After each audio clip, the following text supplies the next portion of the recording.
1-1. Ladies and gentlemen, thank you for having me here today. I actually have a bad voice, so apologies if you can't hear me. This is why I have the handheld mic. Firstly, don't expect me to take my trousers off like Hisham did. So Hisham, thank you for giving me the opportunity on coming here today, and thank you to the TEDx team. Okay, at the age of 6, my mom noticed a repetitive pattern in my behavior, a pattern that a 6-year-old would not normally have. Instead of playing outside with my friends, I always wanted to help my mom clean the house, do her chores. Instead of playing outside, I would go with her and do the groceries. I would sit in the supermarket trolley and observe every individual human that passed by. At the age of 6, I developed what I would like to call the MAD syndrome. Yeah? MAD, M-A-D, and I'll tell you about that later. A syndrome that is not rare. On the contrary, it's quite common, but it's not yet acknowledged. Every summer, my family and I will travel to my hometown, Cairo, to visit our family and friends. And trust me, getting onto that plane from London to Cairo seemed like a portal to a different dimension. A dimension that encompassed a reality that is nowhere near close to that of London.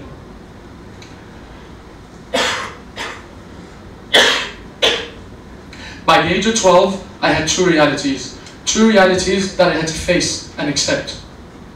And with that change of reality comes a change of perception, a phenomenon that a 12-year-old struggles to understand. Let me elaborate. Close your eyes. If I can ask everyone to close their eyes. Imagine yourselves in the streets of London.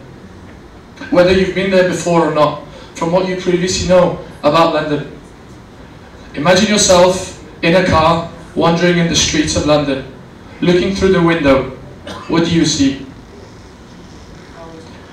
People rushing to work, parks and lakes, bridges and towers. A life of privilege and comfort. Okay, now open your eyes. Take a moment to evaluate the feeling that you gain from this experience. Now, take a deep breath and close your eyes again. This time, I want you to do the same thing, but instead of London, I want you to imagine yourself strolling down the streets of Cairo. Now, let me describe what I saw as a 12-year-old. Actually, let me tell you what I saw growing up. 5-year-old, 6 years old, 7, 8, 9, 10, 11, and 12-year-old. I saw suffering, poverty, and injustice. I saw children my age and younger selling tissue boxes all day in the streets to help provide for their families. I saw elderly men and women, the same age as my grandparents, in the streets begging for help and assistance. I saw mothers carrying their babies, rushing after cars in hope to find someone that will offer them what's equivalent to 1 dirham. Yeah, that's 1 dirham that we spend on a karak every single day. Okay, now open your eyes. The MAD syndrome allowed me to see the world from a distinct perspective, through a different lens. It uncovered the bitter truth that is overshadowed by our privileged lifestyles.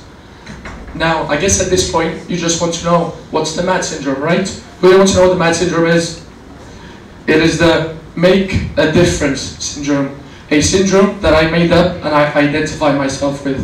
A syndrome that changed my life and directed my path since the age of 6. It allowed me to see the truth that is not like ours. It helped me understand that there is a world out there, a world that is different to ours, a world that suffers every single day to acquire the basics that we take for granted. My journey began at the age of 15, my journey to uncover the unequal reality.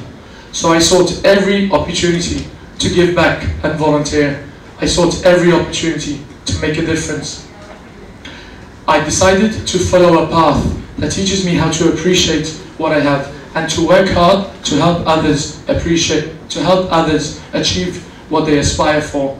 17 years later, I am lucky enough to have started my own NGO projects and initiatives that have contributed to a bigger cause that is not confined by our privileged reality.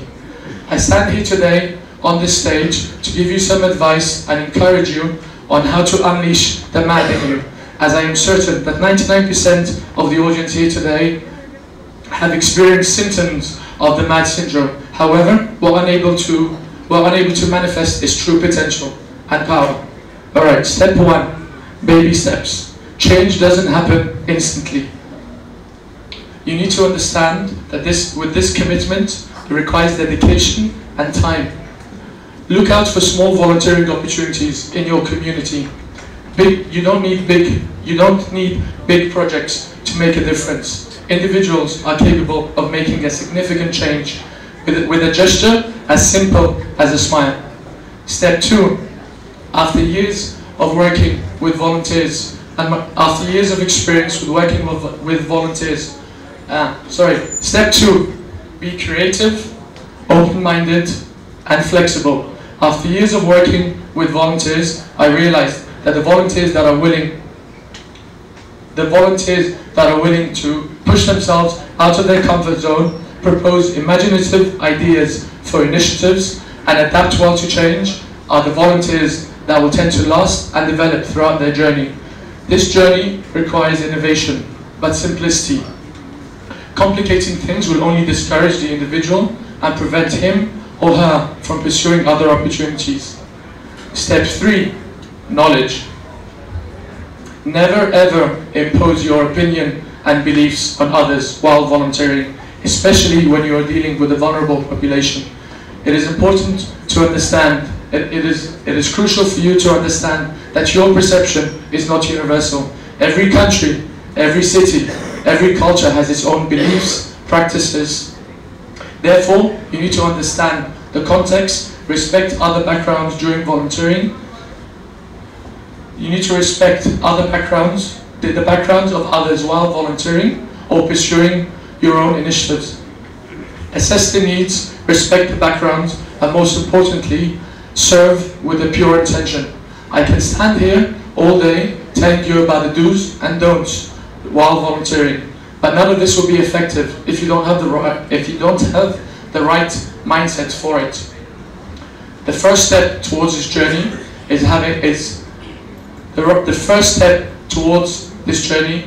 having your intention and working for it.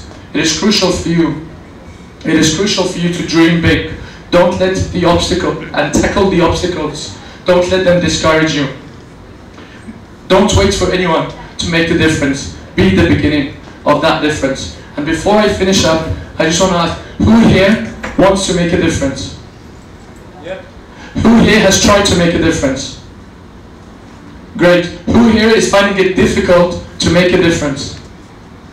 Okay. For those of you who put your hands up for the last question, find your local worker, someone gardening outside, and give them a bottle of water. Here in the UAE, we started up an initiative called Cool Their Summer, where we distributed 25,500 bottles of water to workers all over Dubai. So